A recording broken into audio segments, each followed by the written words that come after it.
wabarakatuh. Waalaikumsalam warahmatullahi wabarakatuh. Selamat pagi semuanya. Pagi, Bu.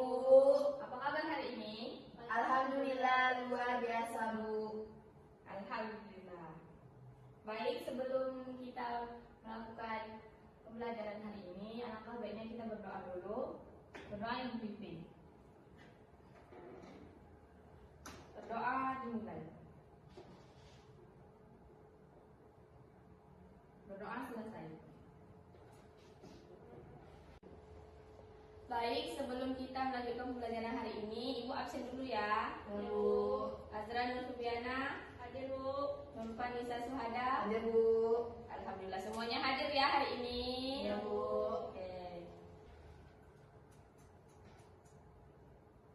Baik, minggu kemarin kita sudah belajar tentang berbagai teks.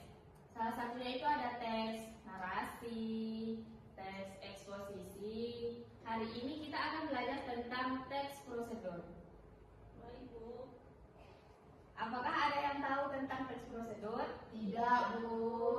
Oke, kalau begitu Ibu kasih tahu. Nah, teks prosedur adalah teks yang berisi langkah-langkah untuk melakukan suatu kegiatan secara sistematis dan berurutan.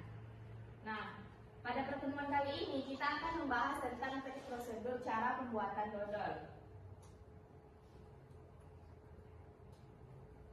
Apakah di sini tahu apa itu dodol? Tahu, Bu. Kalian pernah membuat sebuah teks prosedur tentang dodol? Tidak, Bu. Baik. Nah, dalam teks prosedur itu ada tujuan. Nah, tujuan teks prosedur adalah agar kita dapat melakukan sesuatu kegiatan dengan benar sesuai langkah-langkah yang ada. Nah, teks prosedur juga memiliki struktur, yaitu terdiri dari tujuan, alat, bahan, langkah-langkah, dan penutup. Nah, kita akan belajar tentang cara pembuatan dodol yang awalnya itu alat dan bahan. Alat yang kita gunakan itu yang pertama ada kuali, pengaduk, kompor. Setelah itu bahan yang kita gunakan adalah tepung ketan, gula merah, dan santan. Nah, selanjutnya masuki langkah-langkah. Langkah-langkah ini sangat penting dalam teks prosedur. Nah, langkah-langkah yang pertama itu adalah menyiapkan bahan dan mulai mencampurkan serta memasak. Nah, pada tahap ini, proses memasak harus dilakukan dengan hati-hati dan terus diaduk. Proses pembuatan dodol dari awal sampai akhir itu harus diaduk terus dodolnya. Nanti kalau nggak diaduk, nggak jadi. Setelah matang, dodol dituangkan dan didinginkan sebelum dipotong. Nah, sekarang kita akan menonton sebuah video pembuatan dodol.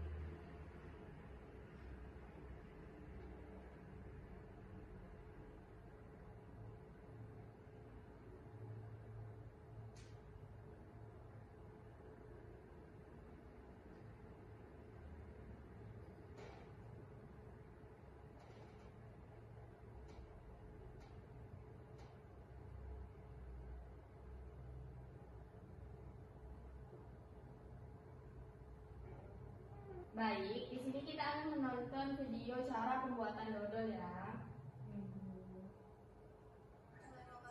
Mohon untuk diperhatikan anak-anak.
Ini dodolnya sudah jadi ya.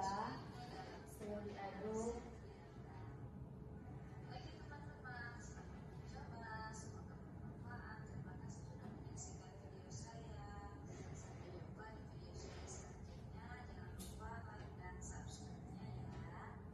Baik, itu tadi video cara pembuatan dodol. Nah, selanjutnya Ibu akan memberikan kertas LKPD untuk masing-masing individu untuk menjawab soal. Nanti Ibu akan menunjuk siapa yang akan tampil untuk presentasi. Baik, Bu.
Apakah udah siap anak-anak? Sudah, Bu.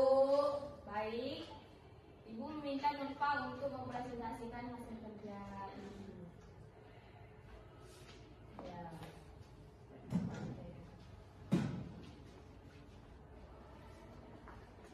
Jelaskan ini kan, Bu? Iya. Ini. Ya.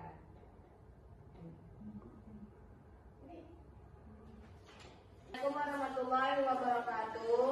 Waalaikumsalam warahmatullahi wabarakatuh. Perkenalkan, nama saya Nurfani Siswada. Di sini saya akan menjelaskan LKPD yang sudah saya kerjakan. Strukturnya, tujuannya itu menjelaskan cara membuat dodol khas Tanjung Balai Karimun agar pembaca dapat membuatnya dengan benar. Bahan dan alat adalah tepung, ketan, santan, gula merah, gula pasir, garam pandan, wajan besar, spatula, kompor, dan wadah cetakan. Langkah-langkahnya adalah siapkan semua bahan dan alat. Yang kedua itu campurkan santan, gula merah, gula pasir, dan garam, lalu masak hingga larut. Yang ketiga itu masukkan tepung ketan sedikit demi sedikit sambil diaduk. Aduk. Kegiatan ketiga itu buatlah teks prosedur sederhana tentang makanan atau minuman. Soal pilihan ganda. Teks prosedur bertujuan untuk B. Menjelaskan langkah melakukan sesuatu. Struktur utama teks prosedur adalah tujuan, bahan, dan langkah. Baik, itu saja. Di sini saya akan membuka sesi pertanyaan. Saya mau bertanya, Ya, Azra boleh? izin bertanya, apakah teks prosedur ini bisa dijadikan patokan untuk membuat masakan setiap hari? Baik, terima kasih atas jawabannya. Saya ingin menjawab ya, karena pada teks prosedur ini terdapat langkah-langkah yang sesuai dan bisa digunakan untuk proses memasak. Apakah bisa dipahami? Bisa. Baik. Baik, itu saja presentasi dari saya. Saya akhiri wabillahi taufiq wal hidayah. Wassalamualaikum warahmatullahi wabarakatuh. Waalaikumsalam warahmatullahi wabarakatuh. Terima kasih untuk Nurfa. Apakah jawaban yang Nurfa kasih sudah memuaskan? Sudah. Iya. Jadi anak-anak, teks prosedur juga berguna untuk kehidupan sehari-hari. Karena teks prosedur itu merupakan langkah-langkah untuk membuat sesuatu baik makanan dan minuman. Nah, selanjutnya kita simpulkan pelajaran kita pada pagi hari ini. Jadi, teks prosedur merupakan teks yang berisi langkah-langkah sistematis untuk melakukan suatu kegiatan agar dapat berjalan dengan baik dan menghasilkan hasil yang sesuai. Dalam pembelajaran ini, peserta didik tidak hanya memahami pengertian dan struktur teks prosedur, tetapi juga mampu menganalisis serta menyusun langkah-langkah secara runtut dan logis. Nah, berakhir dari kesimpulan kita tadi, maka berakhirlah pembelajaran kita pada pagi hari ini. Saya ucapkan terima kasih atas kehadirannya. Selamat pagi. Assalamualaikum warahmatullahi wabarakatuh. Waalaikumsalam warahmatullahi wabarakatuh. Assalamualaikum warahmatullahi wabarakatuh. Perkenalkan, nama saya Nur Syafika dengan NIM 250100041 dari Program Studi Pendidikan Bahasa dan Sastra Indonesia. Di sini saya akan melakukan refleksi proses penyusunan modul ajar dan RPP teks prosedur yang telah saya bikin untuk memenuhi mata kuliah pembelajaran berbasis teks. Nah, pada kesempatan ini saya akan menjelaskan tentang refleksi. Saya berusaha merancang pembelajaran tidak hanya memenuhi aspek administratif, tetapi juga bermakna bagi peserta didik. Saya memilih topik pembuatan dodol sebagai konteks pembelajaran karena ingin mengangkat kearifan lokal daerah ke dalam ruangan kelas, sehingga peserta didik dapat merasakan dekat dan relevan dengan materi yang dipelajari.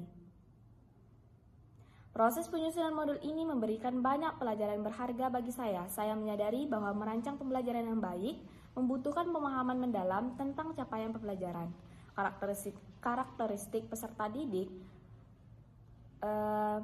serta kesesuaian antara model, metode, dan tujuan yang ingin dicapai.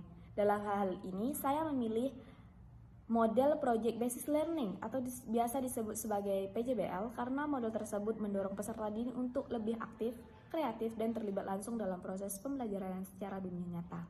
Kelebihan yang saya rasakan dalam hal ini adalah pada bagian kontekstual, materi tersebut sudah berhubung langsung dengan kehidupan siswa. Pada bagian sistematis, alur tujuan mengikuti taksonomi belum dari C1, C2, C4, dan C6. LKPD yang saya buat mulai dari analisis struktur pemahaman sampai ke produksi teks mandiri. Siswa diminta untuk membuat teks prosedur secara mandiri. Nah, kekurangan yang saya rasakan pada bagian asesmen diagnotis masih sederhana, belum memetakan kemampuan awal siswa secara detail, dan deskripsi fase pada bagian PJBL di RPP khusus monitoring dan pengujian hasil masih kurang operasional, dan paduan Canva untuk siswa yang belum jelas karena ada sebagian siswa yang belum memahami tentang dunia digital. Nah, rencana perbaikan dalam proses pembuatan modul ajar dari RPP yang saya buat pada bagian yang pertama itu ada membuat instrumen diagnotis yang lebih lengkap dan akurat, perincian langkah kegiatan PJBL-nya agar mudah diterapkan oleh guru-guru di lapangan, dan tambahan alternatif media non-digital untuk siswa yang belum memahami tentang dunia digital. Dalam penyusunan ini saya memiliki dan mendapatkan pengalaman yang berharga sebagai guru, bukan hanya menyampaikan materi, tapi merancang pembelajaran yang bermakna. Sekian dari saya ucapkan Assalamualaikum warahmatullahi wabarakatuh.